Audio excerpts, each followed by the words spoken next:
Les synonymes. Lorsque tu écris, tu as tendance à souvent faire des répétitions. Pour éviter les répétitions, on peut remplacer certains mots par des synonymes. Un synonyme, c'est un mot qui veut dire la même chose ou qui a un sens proche. Par exemple, une statue énorme, on peut dire aussi qu'elle est gigantesque ou colossale. Le synonyme d'un adjectif est forcément un adjectif. Une personne, c'est aussi un individu ou un homme. Une personne, c'est un nom commun. Le synonyme sera forcément un nom commun. De même, le synonyme d'un verbe, comme manger, sera aussi un verbe.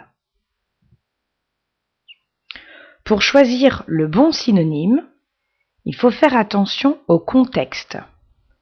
Par exemple, dans la phrase « le chien a été battu », battu signifie frapper.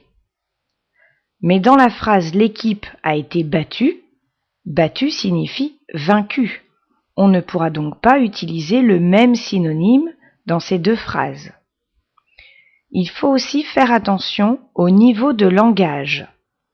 Si on dit que nous avons dégusté un bon repas, on peut éventuellement utiliser le synonyme manger. Nous avons mangé un bon repas. Mais on ne pourra sûrement pas dire nous avons bouffé un bon repas.